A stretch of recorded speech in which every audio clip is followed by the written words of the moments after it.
Táctica o estrategia son dos términos que, solemos identificar con los militares, pero no solo, aunque es verdad que ellos saben mucho de eso. Un tiempo largo a esta parte también han tenido que aprender de geoestrategia y de geopolítica, y si no que se lo digan a Pedro Baños, coronel en la Reserva, diplomado del Estado Mayor, ha sido jefe de contrainteligencia y de seguridad, ha estado en varias misiones internacionales. Hoy es, créame, uno de los mayores especialistas en lo que nos va a ocupar en los próximos 30 minutos de Radio Pública. Acaba de escribir un clarificador libro, porque lo es, que ha titulado así: Así se domina el mundo, desvelando las claves del poder mundial. Esto se lo ha publicado, por cierto, la editorial Ariel. Coronel Baños, muy buenas tardes. Hola, buenas tardes. Antes de conocer, aunque sea muy sucintamente, esas claves que explican cómo hay que intentar controlar, cómo hay quien intenta controlar el mundo, lógicamente en su propio beneficio, quizá, coronel, sería bueno aclarar qué debemos entender por geopolítica y qué debemos de entender por geoestrategia, dos conceptos que suelen ir de la mano, ¿verdad? Uh-huh. Hasta no hace muchos años, geopolítica iba directamente relacionado con la Tierra en pequeño, con la geografía. Pero hoy en día la geopolítica actual, la geopolítica moderna de nuestros días, está relacionada con la Tierra, pero la Tierra con mayúsculas. Y una Tierra donde hay dos aspectos, uno el físico y otro el virtual. Y al final lo que pretende esta geopolítica es influir en todo el mundo. Los que ejercen la geopolítica mundial lo que están intentando es ejercer esa influencia a nivel planetario. Y lo intentan a través de la economía, de los medios de comunicación, del ciberespacio, de la diplomacia, con muchos medios, con muchas artimañas para al final intentarnos dominar a todos. Y la geoestrategia al final es solamente el cómo se va a hacer eso. La herramienta, ¿cómo lo hacemos? La geopolítica es el qué y el para qué.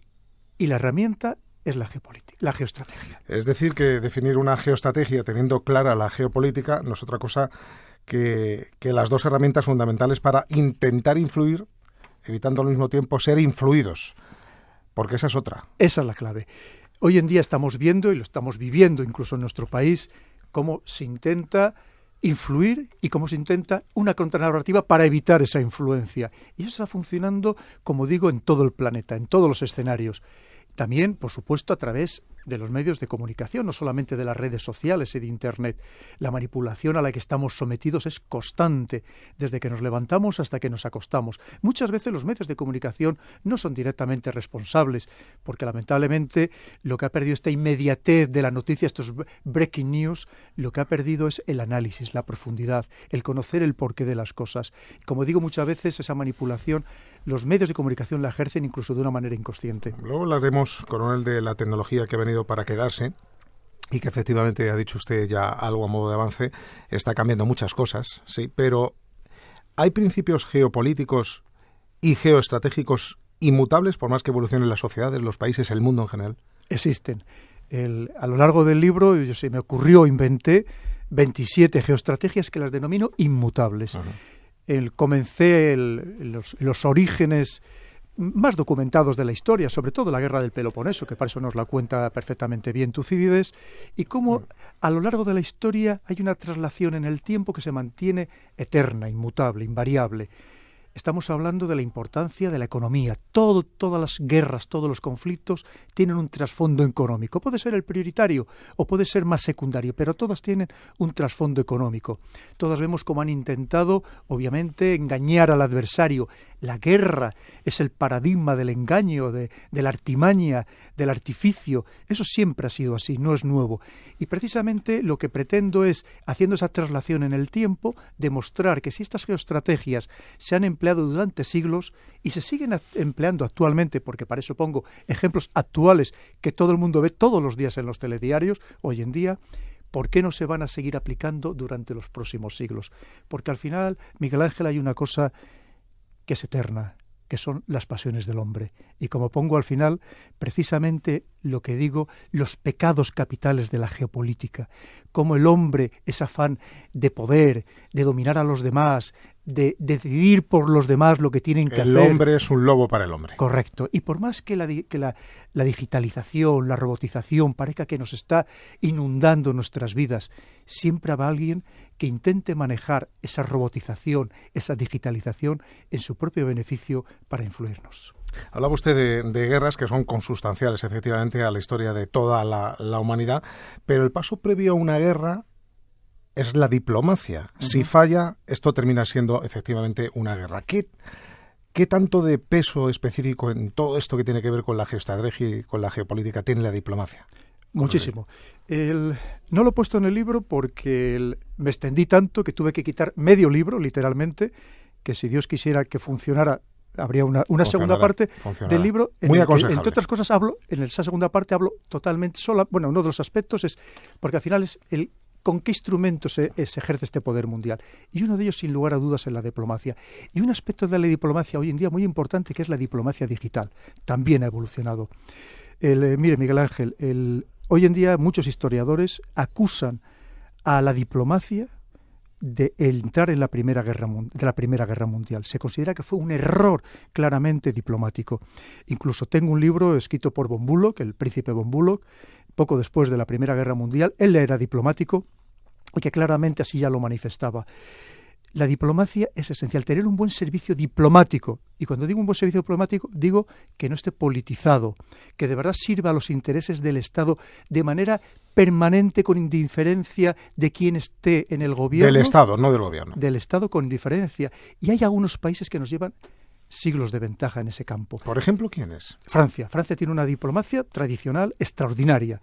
El Reino Unido, exactamente igual. Pero fíjese, ahora que hemos hablado del acuerdo nuclear con Irán, la diplomacia iraní es brillantísima. Entre otras cosas, se les nota que es una de las culturas más antiguas del mundo y eso evidentemente marca. ¿Es verdad que la diplomacia vaticana también tiene lo suyo? ¿Es de lo mejorcito que hay? Por supuestísimo, no solamente la diplomacia vaticana, sino los servicios de inteligencia vaticanos.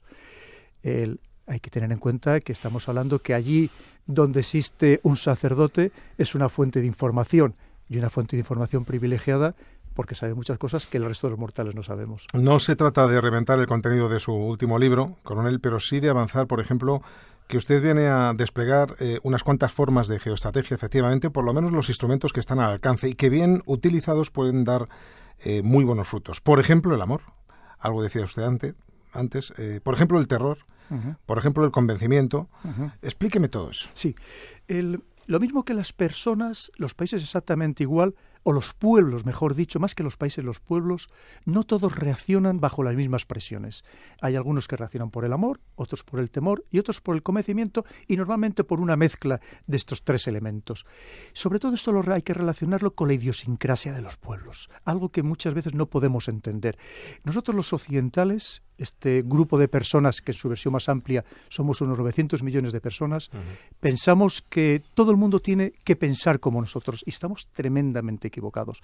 Pero ya no digo los terroristas salafistas yihadistas, digo simplemente los hindús. O sea, si alguien de verdad analizara la India, la manera de entender la sociedad de la India y de aceptarla por la inmensísima mayoría de la población es completamente diferente. Incluso de entender la vida. De entender la vida, completamente diferente. En India, por ejemplo, una persona que nace en una casta, aunque sea en la casta más baja, lo asume porque lo que le han inculcado es que siendo bueno en esa casta, cuando fallezca se reencarnará en una casta superior y con lo cual tiene que hacer bien su papel en esa casta que se le ha asignado. Quiere decir que no tiene nada que ver con nuestros conceptos de la vida, exactamente igual. No podemos entender los conceptos de cómo trabaja el pensamiento chino, ese pensamiento donde el tiempo tiene unos márgenes completamente diferentes de los nuestros, cuando hacen planeamientos estratégicos a 50 años vista. O sea, a nosotros nos parece algo surrealista. Cuando aquí el mejor de los hombres de Estado europeos está haciendo a lo mejor planes estratégicos a 8 años vista, en el mejor de los casos. Quiere decir que efectivamente hay que entender muy bien la idiosincrasia de los pueblos, relacionada íntimamente con la historia, porque si no se cometen errores de bulto como se han cometido y tristemente se van a seguir cometiendo. Otro concepto, otra forma de, en parte, de entender la vida, que yo no sé si sigue funcionando. Yo supongo la respuesta, la preveo, pero yo se lo planteo. ¿Esto del palo y la zanahoria sigue funcionando? Sigue funcionando, pero no para todo el mundo. Una vez más, hay pueblos que cuando sienten esa presión se someten, pero hay pueblos que cuando sienten el palo lo que hacen es todavía alzarse más. Tenemos el caso de los vietnamitas. ¿Quién iba a pensar que un pueblo primitivo que vivía en la selva iba a hacer frente de la manera que lo hizo al ejército más poderoso del mundo, que podía haberles arrollado militarmente miles de veces? Y ahí resistieron. Y tenemos el caso de Corea del Norte. Hay quien se piensa que este es un pueblo poco menos que de zombies, liderado por un retrasado mental, y nada de eso. Hay que entender muy bien la historia del pueblo coreano en general y norcoreano en particular, para entender que es todo un pueblo que se resiste a lo que ellos entienden una nueva agresión extranjera, y además de un gran enemigo, un enemigo histórico que es Estados Unidos, y también con un socio también con el que les une una enemistad enorme, que es Japón. Uh-huh. En todo esto, ¿cuánta importancia, ahora que ha hablado usted de Corea del Norte, cuánta importancia tiene otro concepto muy relacionado con la geoestrategia y con la geopolítica, que es el concepto disuasión, ¿verdad? Uh-huh. Importantísimo. Y para eso el arma nuclear es un instrumento perfecto. Hay que tener en cuenta que el arma nuclear ni siquiera es un instrumento estratégico, es político. Y es la disuasión por excelencia. ¿Qué significa? La disuasión es convencer al adversario de que cualquier acción que lleve contra nosotros le va a suponer un perjuicio mayor que si no la llevara a cabo. Entonces, está claro que si demostramos nuestro poder, y qué poder mayor que el del arma nuclear, lo que estamos es evitando que alguien nos agreda. Para eso hace falta los tres componentes de la disuasión, que son disponer de los medios, importante, tener la voluntad política de emplearlos, y tercero, que el adversario conozca que los tenemos y tenemos la voluntad política de emplearlos. Esto tiene que ver, esto último sobre todo, salvando las distancias, pero tiene que ver con esos desfiles que vemos, por ejemplo, en Corea del Norte, efectivamente enseñando músculo. Esto tiene bastante que ver con lo que me está contando. Lo estamos viendo en Corea del Norte, en Irán, en Rusia, en China. En China ya no solamente es mostrar el poder de la capacidad militar, está mostrando, por ejemplo, si nos vemos en sus desfiles, la coordinación de todo un país, la disciplina perfecta.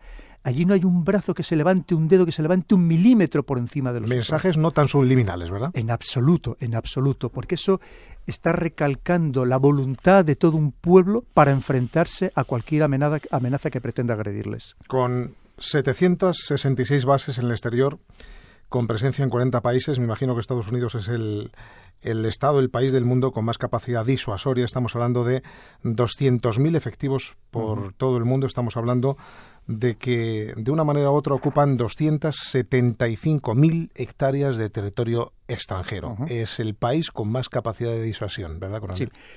Y eso solamente hablamos de la presencia en el extranjero, pero podríamos hablar de que por primera vez en la historia Estados Unidos es el único país del mundo que domina todos los mares del planeta, todos los mares. Para hacernos una idea, la Armada de Estados Unidos tiene tanta capacidad destructiva como todo el resto de las armadas del mundo juntas. Hay que pensar que en el mundo solamente existen en activo 12 portaaviones de propulsión nuclear y 11 de ellos los tiene Estados Unidos. El otro lo tiene Francia, el Charles de Gaulle. Y lo mismo podríamos hablar de su capacidad en el ciberespacio. Por más que nos traten de convencer de Corea del Norte, que de repente dicen Corea del Norte que está atacando a todo el mundo. El ciberespacio es una invención estadounidense. No nos olvidemos. Y son los que lo siguen dominando. Pero también domina o intenta dominar hoy por hoy el espacio a través del número de satélites, el más amplio de todos los sistemas que existen, el GPS, el GLONASS, el ruso no acaba tampoco de tener el mismo número de satélites, y ni siquiera el Galileo europeo, a pesar de los esfuerzos que se han hecho, ni de lejos. Quiere decir que domina todos los escenarios y además también domina la economía y la domina a través del dólar. Y cuando digo domina la economía lo relaciono con lo militar porque lo militar al final tiene que estar apoyado por una economía solvente. Y hoy por hoy, mientras todas las transacciones internacionales se sigan realizando en dólares, sin lugar a dudas, el Estados Unidos seguirá siendo la gran potencia económica mundial. Informe Wolfowitz, 1992. Patada en la escalera. Explíqueme esto. La patada en la escalera lo que viene a decir es que cuando a lo largo de la historia un poderoso ha alcanzado la cima del poder, lo que hace es que esa misma escalera que le sirvió para auparse, la da una patada para que los demás no puedan subirse a ella y alcanzar el puesto de privilegio que tiene.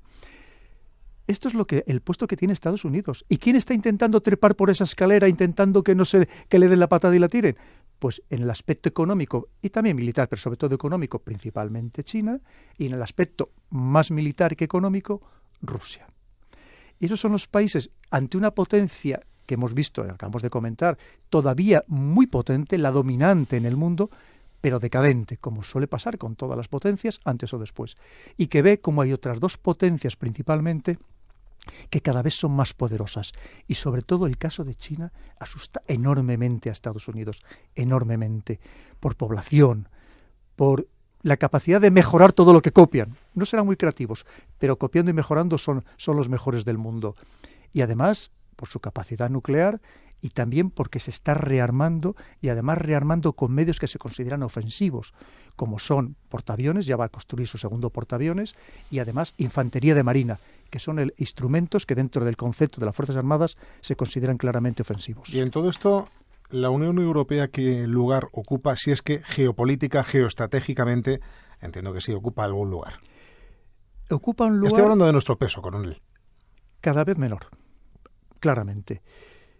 Ahora mismo en este mundo globalizado, quien está intentando imponerse es China, intentando quitar el puesto a Estados Unidos, y el gran perdedor sin lugar a dudas, es la Unión Europea.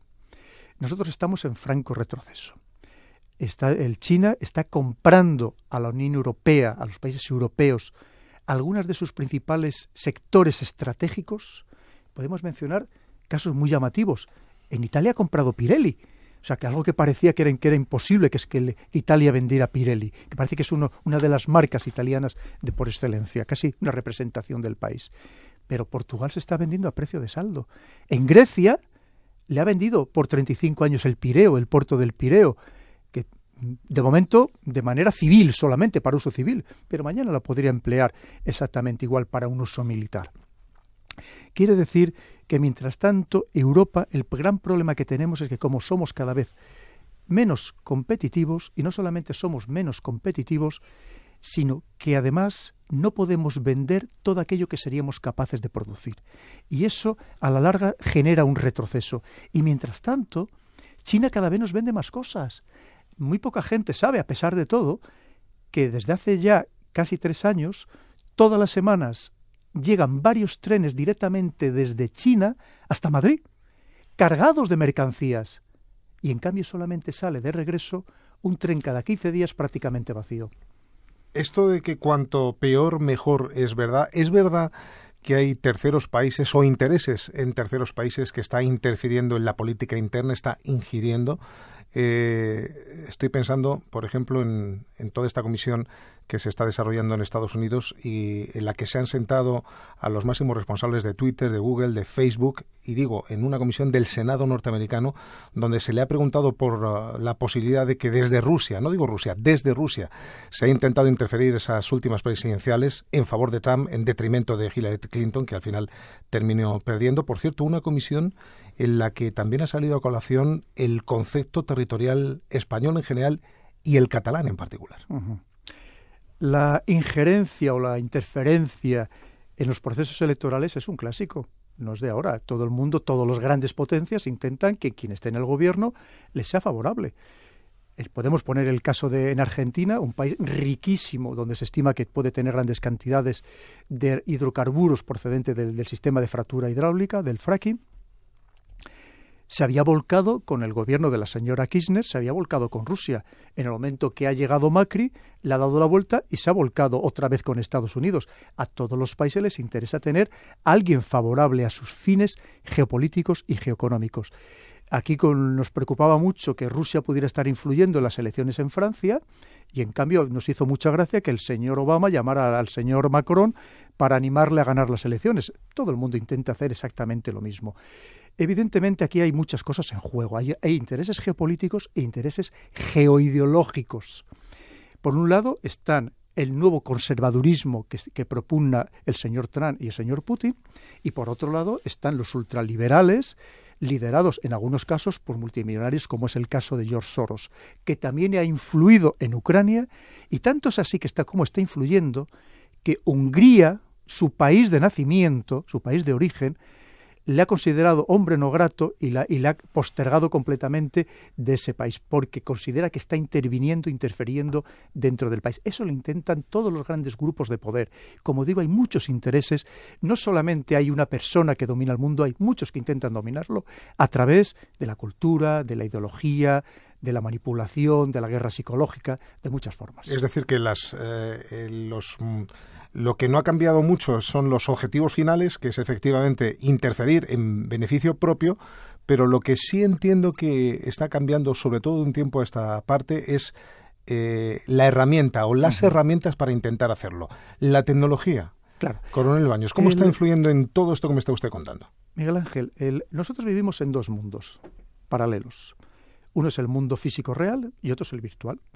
Y dentro de ese mundo virtual, el ciberespacio, sin lugar a dudas, se ha convertido en el nuevo escenario de confrontación. Y hay una guerra permanente que libran, entre otras cosas, los servicios de inteligencia permanentemente.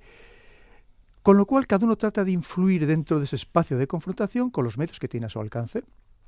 Hay países que no tendrán el arma nuclear, pero tienen gran capacidad de influir en ese ciberespacio. Pero también los países poderosos, por supuestísimo, que tienen grandísimas capacidades. Para que nos hagamos una idea de si esto tiene importancia, este nuevo escenario, que hace muy pocos meses Estados Unidos ha elevado a la categoría de mando estratégico su mando de ciberdefensa, que ya no se llama ciberdefensa en los países potentes, se llama ciberguerra, porque están en una guerra real. Alemania va a contratar a 6.000 personas, el Reino Unido similar, para tener soldados cibernéticos, porque ya no se librarán las guerras exclusivamente en el plano físico, que también, por supuesto, sino además también en ese plano espacial, en ese plano de la infosfera. Y en todo esto tiene mucho que ver otro concepto que traigo a colación porque además nos toca más o menos tangencialmente, más o menos directamente, que es el concepto intoxicación. Este es un factor a tener en cuenta porque es uno de los elementos con los que se está jugando precisamente con estas nuevas herramientas, la herramienta de la virtualidad, de la red de redes, de Internet, ¿no? Todo esto lo ha potenciado. La desinformación fue creada en los tiempos modernos por los soviéticos, a partir de que llegan al poder a principios, estamos hablando del siglo pasado. Obviamente se ha ido perfeccionando y se ha ido adaptando a las nuevas tecnologías. Desinformación que intentan todos por todos los medios. Usted antes comentaba, Miguel Ángel, que nuestro gobierno dice que algunos de estos ataques, o mejor dicho, acciones de injerencia, porque no han sido exactamente ciberataques, podían provenir del territorio ruso. Primero, seguir la trazabilidad es tremendamente complejo, eso de entrada. Y por otro lado, hay gente que se alquila al mejor postor, son los mercenarios digitales. Otro tipo de mercenarios. Absolutamente. Los ha habido siempre a pie de batalla, claro. Y ahora los hay a pie de internet. Saber si esa persona de verdad está conectada con el gobierno ruso o no es tremendamente complejo, porque hay 1000 fórmulas, 1000 programas, 1000 maneras de disimular exactamente el origen. Este libro necesitaría otra entrevista. Nos quedan escasamente 5 minutos, coronel, pero voy a plantear dos verdades que en principio son verdades inamovibles que yo quiero que me comente. No hay aliados eternos, sino intereses permanentes y el tradicional divide y vencerás. Sobre todo eso de los aliados que me acaba usted de comentar se hace perfectamente visible en Oriente Medio. Que ya hay días que cuando me levanto por la mañana no sé por la tarde quién va a ser el aliado y quién va a ser el enemigo. Lo estamos viendo constantemente. A Mosul fue atacado en coordinación entre los kurdos y las milicias chiíes, que ahora se están peleando entre ellos. Entonces, los aliados, como vemos, son tremendamente efímeros. Al final, a pesar de todo, el principio westfaliano sigue funcionando, los estados y los pueblos, como es el caso de los kurdos. Eso sigue funcionando, sigue existiendo, sin lugar a dudas. Y todo lo demás, las alianzas siempre son eternas. Hoy en día tenemos una Unión Europea. ¿Sabemos si esa Unión Europea va a resistir 5 o 10 años? Ahora mismo, Miguel Ángel, se está rompiendo en cierto modo la Unión Europea. Recordemos, este fin de semana hubo una manifestación de 60.000 ultranacionalistas en Varsovia reclamando la salida de la Unión Europea. Y esos países de Visegrado, Polonia, Hungría, República Checa y Eslovaquia, están desobedeciendo manifiestamente las directrices que marca Bruselas. Y no vamos a hablar, por supuesto, de la salida del Reino Unido de esta Unión Europea. ¿Vamos a seguir siendo aliados? Pues depende. Ojalá sí. Ojalá no tengamos que convertirnos en enemigos. Y lo de divide y vencerás de cajón de madera de pino. Un clásico, absolutamente. Clásico. Que digo que hay otra reflexión para terminar que me interese, que tiene que ver con el periodista Jaime Cammani y con un portero de discoteca. Todo eso puede perfectamente terminar en un ejemplo mucho menos prosaico, el G8. Sí. Es lo mismo, pero es el club nuclear que yo llamo. Ya tenemos, que también es relacionado con la patada de la escalera, todos tenemos los que nos interesa el arma nuclear ¿Y qué deseamos? Que ese portero de discoteca no deje entrar al resto que quiere entrar en la discoteca, porque ya estamos disfrutando los poderosos de ella. ¿Hasta dónde le preocupa el no controlar al terrorismo yihadista, que es uno de los grandes retos de toda la humanidad? No me atrevo a decir de toda la humanidad porque, a pesar de que aquí se llama terrorismo global, no es cierto que sea global. Nos afecta solo a algunos países y, de hecho, incluso dentro de la Unión Europea no nos afecta a todos. Pero ya por decírselo muy rápido, va a seguir siendo una amenaza, va a seguir habiendo atentados terroristas, porque sobre todo es un reflejo de lo que está pasando principalmente en Oriente Medio.